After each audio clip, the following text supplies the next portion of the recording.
السلام علیکم friends, welcome to کتاب نگری یوٹیوب چینل کتابوں کی نگری میں خوش آمدید۔ میں ہوں آپ کی ہوسٹ اقرا یاسین اور آج میں آپ کے لیے لے کر آئی ہوں عائشہ گل کے قلم سے تحریر کردہ ناول طلسم یاقوت کی ایپیسوڈ نمبر 36 کو لے کر۔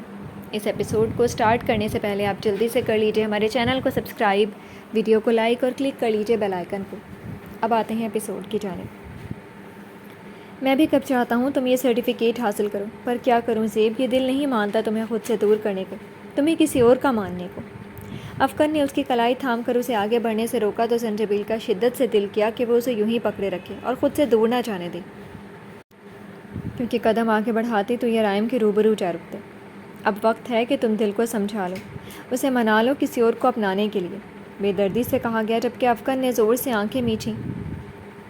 سمجھا تو شاید میں لوں اسے، مگر منا نہیں پاؤں گا۔ اس دل میں کل بھی تم تھی، آج بھی تم ہو اور آئندہ بھی تم ہی رہو گی۔ اپنے لہجے میں اٹل پن اور پختگی پیدا کیے وہ اس سے گویا ہوا تھا۔ دل میں تو رہوں گی مگر شاید زندگی میں نہیں۔ زندگی میں تمہاری جلد ہی کوئی اور آ جائے گی، کوئی نہ کوئی تو تمہیں مجبور کر ہی دے گا افکن، زندگی میں آگے بڑھنے کے لیے، جیسے میں ہو گئی تھی۔ اتنا کہہ کر اس نے اپنی کلائی چھڑوائی اور بیلوں سے جکڑی دیوار کے ساتھ جا کھڑی ہوئی، اسے 6 قدم کے فاصلے پر، جسے وہ بآسانی طے کر سکتا تھا، مگر پھر بھی بیٹھا رہا۔ اس کی بات پر وہ ہلکا سا مسکرایا، جبکہ اس کے مسکراہٹ پر وہ الجھی تھی، مگر پھر افکن کی بات سے یہ الجھن بھی دور ہو گئی۔ چلو، کم از کم یہ تو تسلی ہے کہ تم صرف مجبور ہوئی تھی، یعنی دل و دماغ میں تمہارے اب بھی میں ہی بستا ہوں۔ کیوں، ایسا ہی ہے نا؟ اس نے آخر میں سوالیہ انداز اپنایا تو وہ فوری طور پر کوئی ایسا جواب نہ دے پائی جو اس کی بات کو غلط ثابت کر دیتا، اور وہ غلط ثابت کرتی ہی کیوں، جبکہ وہ سچ ہی کہہ رہا تھا۔ تائی اماں کی طبیعت کیسی ہے؟ رات بھر سے تم تینوں ان کے ساتھ ہی تھے نا؟ اس نے باتوں کا رخ موڑ کر مہرو کی طرف کیا۔ کیا بتاؤں، وہی کنڈیشن ہے، جاگتی ہیں تو ابا سائیں اور عباد کا پوچھنے لگ جاتی ہیں، سمجھا کر حقیقت سے آگاہ کرنا بھی چاہیں تو مانتی ہی نہیں، الٹا طبیعت مزید بگڑ جاتی ہے۔ سب تمہارے سامنے ہی ہے، پتہ نہیں کب تک انجیکشنز کا سہارا لینا پڑے گا، کیونکہ مجھ سے اماں سائیں کا تڑپنا نہیں دیکھا جاتا۔ ابا سائیں اور عباد کے بعد سے تو بالکل بھی نہیں چاہتا کہ وہ ذرا سی تکلیف سے بھی گزرے۔ وہ بے بسی سے گویا ہوا۔ ابھی ان کو گہرا صدمہ لگا افکن، ابھی تسلیاں دینا سمجھانا کچھ کام نہیں آئے گا۔ اس وقت ضروری یہ ہے کہ تم سارے مرزوار بھائی جتنا ہو سکے ان کے پاس رہو اور ان پہ ظاہر کرو کہ تم لوگ خود کو سنبھال چکے ہو، کیونکہ جانتی وہ بھی ہیں کہ وہ اپنا شوہر اور بیٹا گنوا چکی ہیں، پر دل ماننے کو تیار نہیں ہیں۔ مگر تم لوگوں کا دکھی رہنا انہیں اس اتنے بڑے دکھ سے بھلا کیسے نکالے گا، اس لیے نہ صرف خود کو سنبھالو بلکہ ان کے سنبھلنے کا سبب بھی بنو۔ وہ 6 قدم جب وہ چل کر دور ہو گئی تھی، وہی 6 قدم چلتی اس کے قریب آ کر کھڑی ہوئی اسے سمجھا رہی تھی۔ تم ٹھیک کہہ رہی ہو، کیونکہ باپ بھائی کے بعد میں اب اپنی ماں کو کسی صورت نہیں گنوانا چاہتا۔ سر جھکائے بیٹھا وہ اس کی ہاں میں ہاں ملاتا بولا، عباد کے کیس کے متعلق کچھ پتہ چلا؟ جھولے کے ساتھ ٹیک لگائے اس نے پوچھا۔ جان کر حیران ہوگی۔ افکن نے سر ابھی بھی نہیں اٹھایا تھا۔ ایسا کیا معلوم ہوا ہے؟ کون ہے وہ جس نے عباد کی جان لی؟ اس کے پوچھنے پر افکن نے سارم کی بتائی ساری باتیں اس کے گوش گزار کر دیں، جنہیں سن کر وہ واقعی ہکا بکا رہ گئی۔ یعنی عباد خود بھی ایک قاتل تھا، یہ اس کے لیے جاننا کوئی چھوٹی بات نہ تھی۔ اوہ عباد، یہ تم نے کیا کیا؟ کاش نہ کیا ہوتا۔ اس سے زیادہ وہ کچھ نہ کہہ پائی۔ زوار اور سارم نے تو کل رات مجھے بتایا کہ وہ بہت آوارہ اور بدتمیز ہو گیا تھا، حویلی میں تو ٹکتا ہی نہیں تھا، جبکہ اب تو اس کے کئی دوستوں نے بھی بیان میں بتایا کہ وہ تو نشے پہ بھی لگ چکا تھا۔ یہ سب جان کر میرے دل پر کیا گزری میں نہیں بتا سکتا۔ ہر کوئی اپنے کاموں میں مصروف تھا، اس کی ذات میں کون سی خامیاں پیدا ہو چکی ہیں، ان پہ قابو پانا، انہیں ختم کرنا تو بات کی بات، کسی نے اس پر توجہ دینے کی ضرورت ہی محسوس نہیں کی۔ یہ سب جان کر ایک سوچ جو شدت سے آتی ہے وہ یہ کہ کاش مجھے یہاں سے نہ لے جایا گیا ہوتا، یا کاش مجھے پہلے یہاں بھیج دیا ہوتا، تو میں اسے سمجھا پاتا، اسے برے راستے سے ہٹانے کی کوشش کر پاتا، مگر دیکھو تو میں واپس آیا بھی تو کب، جب… اتنا کہہ کر افکن دونوں ہاتھوں کی انگلیاں بالوں میں پھنسا گیا۔ جانے والا چلا گیا افکن۔ اب یہ لفظ کاش صرف اذیت کے کچھ نہیں دینے والا، اس لیے یہ سوچ اپنے دماغ میں لانا بند کر دو کہ کاش وہ ہوتا تو تم اسے سمجھاتے، یہ کرتے وہ کرتے، کیونکہ اب ایسا ممکن نہیں ہے، اور جو ممکن نہیں اس کے بارے میں سوچ سوچ کر خود کو تکلیف کیوں دینی؟ افکن کو تکلیف میں دیکھنا اس کے بس کی بات نہیں تھی، مگر پھر بھی وہ دیکھ رہی تھی، اس کی یہ حالت برداشت کر رہی تھی۔ تم نے یقیناً ناشتہ تو کیا رات کا کھانا تک نہیں کھایا ہوگا، بلکہ تم تینوں بھائیوں نے تائی اماں کی فکر میں شاید پانی کا ایک گھونٹ بھی حلق سے نہیں اتارا، اس لیے چلو آؤ، آج میں تم سب کے لیے ناشتہ بناؤں گی۔ کھایا تو خود اس نے بھی کچھ نہیں تھا، مگر خود سے زیادہ اسے بھی باقی سب کی فکر تھی۔ وہ سب کھاتے تو شاید وہ بھی چند نوالے حلق سے اتار لیتی۔ کیا کہا تم نے؟ تم ناشتہ بناؤ گی؟ افکن کو گویا یقین نہ آیا۔ ہاں میں۔ کیا واقعی؟ وہ ایک بار پھر حیرت سے گویا ہوا۔ اس میں اتنا حیران ہونے والی کون سی بات ہے؟ وہ افکن کے حیران ہونے پر حیران تھی۔ تم نے کبھی کچھ بتایا ہی نہیں؟ نہ، اس لیے حیران ہوں۔ اس نے اپنے حیران ہونے کا سبب بیان کیا تو زنجبیل مسکرا اٹھی۔ صحیح تو کہہ رہا تھا وہ، اس نے بھلا کب کچھ بنا کر انہیں کھلایا تھا؟ کیونکہ اسے کچھ بنانا آتا ہی نہیں تھا، ابھی بھی کہاں آتا تھا۔ ہاں، مگر روٹی اور تلا ہوا انڈا تو وہ بنا ہی سکتی تھی۔ ناگ محل میں بھی وہ کچن کے کاموں سے بھاگتی رہی تھی، نہ بھاگتی تو شاید وہیں کچھ سیکھ ہی جاتی۔ بٹ آج بناؤں گی اور تمہیں کھانا پڑے گا۔ زنجبیل کے انداز سے وہ مسکایا اور سر خم کرتا بولا، جو حکم، آپ کے ہاتھ سے تو میں زہر تک کھانے کو تیار ہوں۔ وہ اپنے مخصوص انداز میں گویا ہوا۔ یہ ناول آپ کتاب نگری یوٹیوب چینل پر پڑھ اور سن رہے ہیں۔ جناب، میں نے اپنے ہاتھ سے کھلانے کی نہیں بلکہ اپنے ہاتھ کا کھلانے کی بات کی ہے، سو کسی خوش فہمی میں نہ رہیں اور آئیں میرے ساتھ کچن میں اکیلی سب بگاڑ دوں گی۔ افکن کی بات پر یوں تو زنجبیل کو چپ ہو جانا چاہیے تھا، کیونکہ اب شاید اس نے افکن کو ایسے انداز میں بات کرنے کا حق نہیں دے رکھا تھا، مگر فی الحال وہ اس کا موڈ صحیح کرنا اور صحیح رکھنا چاہتی تھی، تبھی جواباً ہلکا پھلکا جواب اس کے سپرد کرتی بولی تھی، اوہ، یعنی انڈائریکٹلی مجھے اپنی مدد کے لیے کچن میں انوائٹ کیا جا رہا ہے؟ چلو چلتے ہیں۔ وہ اٹھا اور اس کے ساتھ چل پڑا۔ ناشتے میں زنجبیل سے زیادہ کام تو افکن کو کرنا پڑا۔ وہ بکھیرا ڈالتی رہی اور وہ سمیٹتا رہا۔ انڈا توے پہ ڈال کر خود آئل کی چھینٹوں سے بچاؤ کے لیے پیچھے ہٹتی رہی، جبکہ افکن فرائی کرتا رہا۔ ایک پراٹھا بنانے کے بعد ہی اس کی صورت چائنا کا نقشہ پیش کرتا پراٹھا دے کر اتر گئی۔ ملازمہ یہ صورتحال دیکھتے ہوئے اسے پراٹھے بنا کر دیتی رہی اور وہ پکاتی رہی۔ ہاں، مگر اس سب کے بعد وہ اب اس ناشتے کو اپنے ہاتھوں کا بنا ناشتہ قرار نہیں دے سکتی تھی، کیونکہ اس سے زیادہ کام تو افکن اور ملازمہ کر چکے تھے۔ یہ ناول آپ کتاب نگری یوٹیوب چینل پر پڑھ اور سن رہے ہیں۔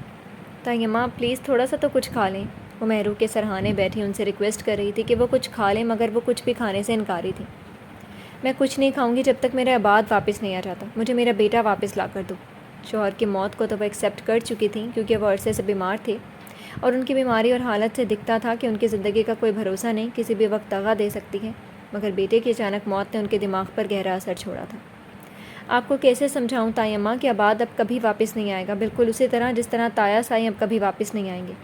پلیز حقیقت کو قبول کر لیں اور اپنی باقی بیٹوں کی طرف دیکھیں جو آپ کی طبیعت کو لے کر اس قدر پریشان ہیں کہ کل پرسوں سے کچھ نہیں کھا رہے، صرف آپ کی پریشانی میں گھرے ہوئے ہیں، کیونکہ باپ اور بھائی کے بعد وہ اب آپ کو نہیں کھونا چاہتے۔ پلیز طیمہ، ہمت کریں، حوصلہ کریں، اپنے لیے نہ صحیح اپنے بچوں کے لیے ہی صحیح۔ اس بار مہرو خاموش رہیں، صرف آنکھیں بند کیے گھٹے گھٹے آنسو بہاتی رہیں، جنہیں دیکھ کر زنجبیل کو بھی اپنے حلق میں کچھ اٹکتا محسوس ہوا۔ اگر آپ ہی ایسے ہمت ہار جائیں گے تو ہم سب کا کیا ہوگا؟ ایک بار ہماری طرف تو دیکھیں کیا حال ہے ہم سب کا۔ ان کا ہاتھ تھامے وہ ٹوٹے لہجے میں بولی تو مہرو نے آنکھیں کھول کر پہلے زنجبیل کو دیکھا، جس کی سرخ سوجھی آنکھیں اس کے راتوں کو جاگ جاگ کر رونے کا پتہ دے رہی تھیں۔ اس سے نظریں ہٹی تو پاس کھڑا افکن دکھائی دیا، جس کی آنکھوں تلے 2 دنوں میں ہی سیاہ دائرے نمودار ہو چکے تھے۔ جو چمک اور خوشی چہرے پر لیے وہ یہاں لوٹا تھا، اس کا اب دور دور تک نام و نشان نہیں تھا۔ سوار ان سے قدرے دور صوفے پر سر جھکائے بیٹھا تھا، مگر اس کے جھکے سر کے باوجود بھی مہرو ٹھیک ٹھاک اندازہ لگا سکتی تھی کہ اس کے چہرے پر کتنی اذیت ناچ رہی ہوگی۔ سارم ابھی تک پولیس اسٹیشن میں ہی تھا، پھر بھی کتنی دفعہ فون کر کے مہرو کی طبیعت کا پوچھ چکا تھا۔ انہوں نے گہری سانس خارج کی اور نظریں چھت پر ٹکا دیں۔ میری حالت دیکھ کر تم لوگ سمجھتے ہوگے کہ میں پاگل ہو چکی ہوں۔ اولاد کی موت اکثر ماں باپ کو ایسا ہی پاگل بنا دیتی ہے، تم لوگ نہیں سمجھ سکتے۔ ایک ماں کا درد، مجھے ایسا لگ رہا ہے جیسے کسی نے میرے جسم کا حصہ کاٹ کر مجھ سے جدا کر دیا ہو، اور جہاں سے کاٹا ہو وہاں کی تکلیف ناقابل برداشت ہوتی ہے۔ میرا دل اس وقت خون کے آنسو رو رہا ہے، پھٹنے کو آیا ہے، کیونکہ میرا عباد یہاں بستا تھا، یہاں۔ انہوں نے انگلی سے دل کی جانب اشارہ کرتے ہوئے کہا تو ان کی بات سے تینوں کا اپنا دل گویا کسی نے مٹھی میں جکڑ لیا۔ نہیں مانتا میرا دل کہ وہ ابھی کبھی لوٹ کر نہیں آئے گا۔ ایسا لگتا ہے کہ میں روؤں گی، تڑپوں گی، چلا چلا کر اسے پکاروں گی تو وہ میری پکار سن کر، میری تڑپ محسوس کر کے بھاگا چلا آئے گا، کہیں نہ کہیں سے چلا آئے گا اپنی ماں کے پاس، اور پھر کبھی مجھے چھوڑ کر نہیں جائے گا، مجھ سے وعدہ۔ آنسوؤں نے مہرو کی باقی کی آواز کہیں اندر ہی دبا دی۔ وہ دل پر ہاتھ رکھے ہوئے بھر بھر کر رونے لگی۔ زنجبیل اور افکن ایک دم سے پریشان ہو گئے۔ طیمہ، کیا ہوا آپ کو؟ اماں سائیں، آپ ٹھیک تو ہیں؟ دونوں سوال پہ سوال کر رہے تھے۔ زوال بھی اپنی جگہ سے اٹھ کر یہاں چلا آیا، مگر مہرو نفی میں سر ہلاتی رہی۔ آپ لوگ پلیز باہر چلے جائیے، اپنی باتوں سے ان کی اذیت میں مزید اضافے کا سبب نہ بنے۔ نرس نے انہیں پیچھے ہٹ جانے کو کہا اور خود مہرو کو دیکھنے لگی۔ آپ لیٹ جائیں پلیز، کچھ نہیں ہوا، آپ بالکل ٹھیک ہیں، بس لمبے لمبے سانس لیجیے۔ وہ بڑے پیار سے مہرو کو سمجھانے لگی۔ زنجبیل حسرت سے سائڈ ٹیبل پر پڑے پرہیزی کھانے اور مہرو کو دیکھتی رہی، کیونکہ جب تک انہوں نے نہیں کھانا تھا تب تک افکن اور زوار میں سے بھی کسی نے ناشتے کو دیکھنا تک نہیں تھا۔ ان کی دوائی کا وقت ہے. میں انہیں کھانا کھلانے کی کوشش کرتی ہوں کیونکہ اگر آپ یہاں رہیں تو ان کی حالت ٹھیک ہونے کی بجائے الٹا خراب ہوتی رہے گی. نرس دھیرے سے زنجبیل سے بولی، جبکہ زنجبیل اپنی جگہ شرمندہ سی ہو گئی کیونکہ وہ سمجھا بجھا کر انہیں کھانا کھلا سکتی تھی، مگر پھر بھی باتوں کا رخ جانے والوں کی طرف مڑ گیا تو خود بھی وہی باتیں لے کر بیٹھ گئی. نہیں سسٹر، آپ رہنے دیں، میں کھلا دیتی ہوں. میں اب ایسے کوئی بھی بات نہیں کروں گی جس سے انہیں تکلیف ہو. وہ نرس کے ہاں نہ کرنے سے قبل ہی اسٹول پر بیٹھ کے اور مہرو کا ایک ہاتھ تھامے جبکہ دوسرے سے ان کے بالوں کو سہلاتی محبت سے نہ جانے کون کون سی باتیں کرتی رہی اور پھر کچھ ہی دیر بعد زیادہ نہ صحیح انہیں تھوڑا ناشتہ کروانے میں کامیاب ہو ہی گئی. نرس نے ایک مسکراتی نظر زنجبیل پر ڈالی اور مہرو کی دوائیاں دیکھنے لگی. مہرو کے بعد اسے اب باقیوں کو ناشتہ کروانا تھا. بھلے افکن نے اس کے ساتھ مل کر ناشتہ بنوا دیا تھا، مگر وہ جانتی تھی کہ جب کرنے کا وقت آنا تھا تو افکن سے ایک بھی نوالا اتارنا کس قدر مشکل ہو جانا تھا. یہ ناول آپ کتاب نگری یوٹیوب چینل پر پڑھ اور سن رہے ہیں. اماں سائیں کی طبیعت کیسی ہے اب؟ وہ بھی برآمدے میں آئی ہی تھی جب سالم نے پوچھا. وہ بھی ابھی ہی آیا تھا اور افکن اور زوار کی بجائے زنجبیل سے طبیعت دریافت کر رہا تھا کیونکہ وہی ان کے کمرے سے نکل کر آ رہی تھی. مجھے لگتا ہے اب بہتر ہو جائیں گی. زنجبیل کی بات سے تینوں نے الجھی سوالیہ نگاہوں سے ان کی طرف دیکھا. مجھے لگتا ہے تائی اماں کو صرف ہم سے بات کرنے کی ضرورت ہے. جتنا وہ اس بارے میں ہم سے بات کریں گی اتنا وہ بات کی موت کو ایکسیپٹ کرتی جائیں گی. جیسا کہ انہوں نے کہا کہ وہ جانتی ہیں کہ اب بات اب نہیں رہا، بس ان کا دل اس بات پر راضی نہیں ہوتا. ہمیں ان سے بات کا ذکر کرنے سے گریز نہیں کرنا بلکہ باتوں باتوں میں حقیقت ان پر ظاہر کرتے رہنا ہے کہ جو کہ وہ جانتی ہی ہیں، اور کوشش کرنی ہے کہ وہ بھی جتنا ہو سکے آج کی طرح اپنے دل کا بوجھ ہم سے ہلکا کرتی رہیں. ایسے ہی وہ اپنی طبیعت میں ہلکا پن محسوس کر سکتی ہیں. وہ بالکل ٹھیک کہہ رہی تھی. تینوں نے اس کی بات سے اتفاق کیا. تم ان سے مل آؤ اور پھر آ کر ہمارے ساتھ ناشتہ کرو کیونکہ آج کے بعد سے اس حویلی میں کوئی بھوکا نہیں رہے گا، کیونکہ بھوکے رہنے سے جانے والے واپس نہیں آ جاتے. اگر آتے ہوتے تو اپنے ماں باپ کے چلے جانے کے بعد میں بھی 40 دن بھوکے رہنے کا چلا کاٹتی. سب جانتے تھے کہ آخری بات بظاہر اس نے مزاحیہ انداز میں کہی تھی، مگر ماں باپ کی وفات کا ذکر اسے کتنا اداس کر دیتا تھا یہ اس کی آنکھوں سے صاف ظاہر تھا. ایسا لگ رہا ہے جیسے اچانک سے اس گھر میں ہماری بڑی بہن پیدا ہو گئی ہو. اماں سائیں کا بھی خیال رکھ رہی ہو، ہمارا بھی، اور پھر اتنی سمجھداری کی باتیں. زوار نے مسکراتے ہوئے اس کے سر پر ہاتھ رکھا. ٹھیک کہہ رہے ہیں آپ بھائی. اچھا آپ لوگ ناشتہ شروع کریں، میں اماں سائیں کو دیکھ کر آتا ہوں.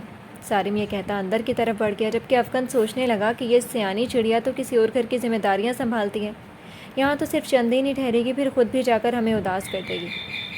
یہ ناول آپ کتاب نگری یوٹیوب چینل پر پڑھ اور سن رہے ہیں. مجھے تو لگتا ہے حویلی کو کسی کی نظر ہی لگ گئی ہے. پہلے زینہ اور نجیب سائیں اور اب ظہور سائیں اور عباد چل بسا. اور پھر مہرو کی حالت بھی تو دیکھو، اللہ نہ کرے اس کی طبیعت بگڑے، ورنہ اس گھر کا واحد بزرگ تو وہی بچی ہیں. مونا حویلی آ چکی تھی اور سب سے ملنے کے بعد اب برآمدے میں بیٹھی زنجبیل سے اظہار افسوس کر رہی تھی. وہ پہلے بھی حویلی آ چکی تھی مگر صرف ایک بار، وہ بھی زینہ کے ہوتے ہوئے. زینہ کے بعد سے انہوں نے حویلی تو کیا اسلام آباد کی شکل تک نہ دیکھی تھی. اللہ نہ کرے مونا خالہ کہ تائی اماں کو کچھ ہو. اگر وہ بھی ہمیں چھوڑ کر چلی گئیں تو یہ حویلی اور حویلی والے مکمل طور پر ٹوٹ جائیں گے. پہلے ہی خود کو بہت مشکل سے سنبھالا ہوا ہے. تایا سائیں اور عباد کی موت نے تو سب کو جھنجھوڑ کر رکھ دیا. وہ خود بھی تو کتنی ٹوٹ چکی تھیں اور کچھ سب کو افسردہ دیکھ دیکھ کر اس کا ننھا دل اندر ہی اندر رونے لگتا تھا.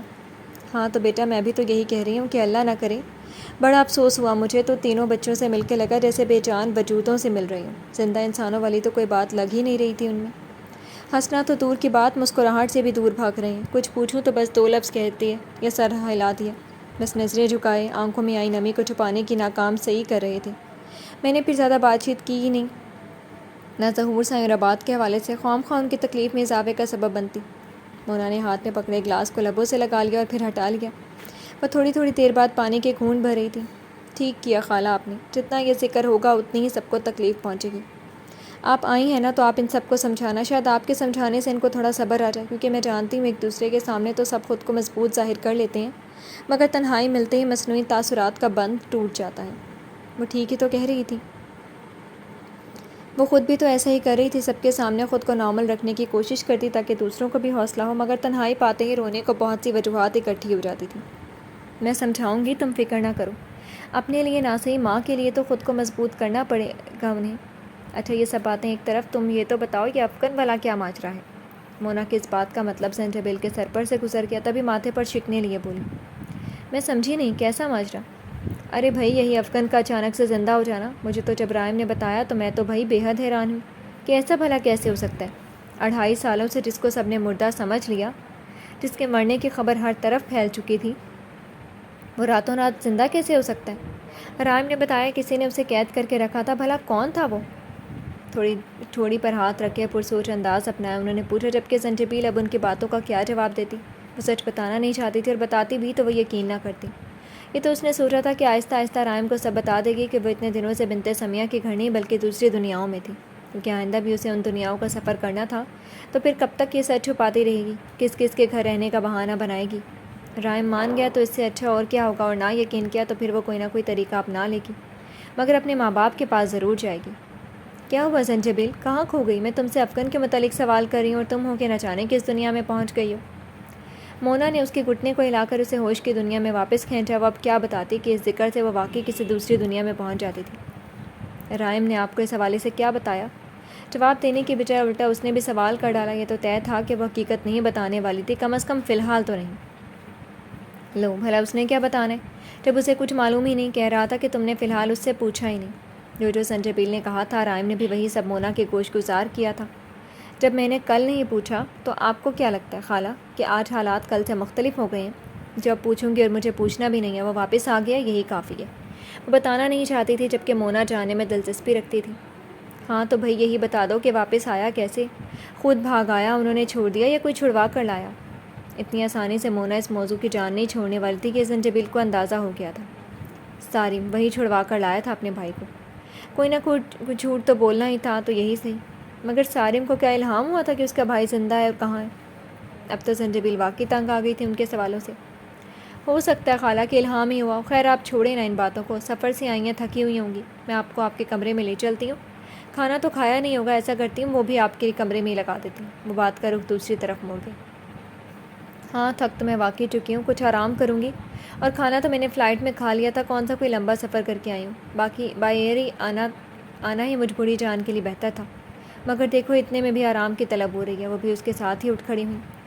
اب ایسی بھی بات نہیں ہے خالہ، کہاں بوڑھی ہوئی ہیں آپ، اچھی خاصی جوان تو ہیں، بس اپنے آپ پہ توجہ نہیں دیتی۔ زنجبیل کا یہ کہنا بھی ٹھیک تھا، کیونکہ مونا آج بھی اچھی خاصی جوان معلوم ہوتی تھی، مگر ان کا پہننا اوڑھنا انہیں اپنی عمر سے کچھ سال بڑا دکھاتا تھا۔ ہاں صحیح کہتی ہو تم، اب اپنی طرف کیا توجہ دینا، ہر وقت تو تمہارے خالو کی دیکھ بھال ہی مجھے مصروف رکھتی ہے، اور ویسے بھی زیادہ ضروری وہی ہے میرے لیے۔ ان کے سوا کون ہے میرا؟ جیسے بھی ہیں، چل نہیں سکتے، بول نہیں سکتے، مگر ان کا ہونا ہی کافی ہے۔ ٹھیک ہی کہا ہے کسی نے کہ انسان اپنے لیے کم، اپنوں کے لیے زیادہ جیتا ہے۔ ان کی باتوں کے دوران ان کا کمرہ بھی آ گیا۔ خالہ یہ رہا آپ کا کمرہ، کسی بھی چیز کی ضرورت ہو تو آواز دے لیجیے گا، میرا کمرہ بھی قریب ہی ہے، یا پھر مجھے کال کر لیجیے گا۔ اسی طرح کی مزید چند باتیں کہتی وہ کچن میں چلی آئی اور ملازمہ کو رات کے کھانے کے متعلق ہدایات دینے لگی۔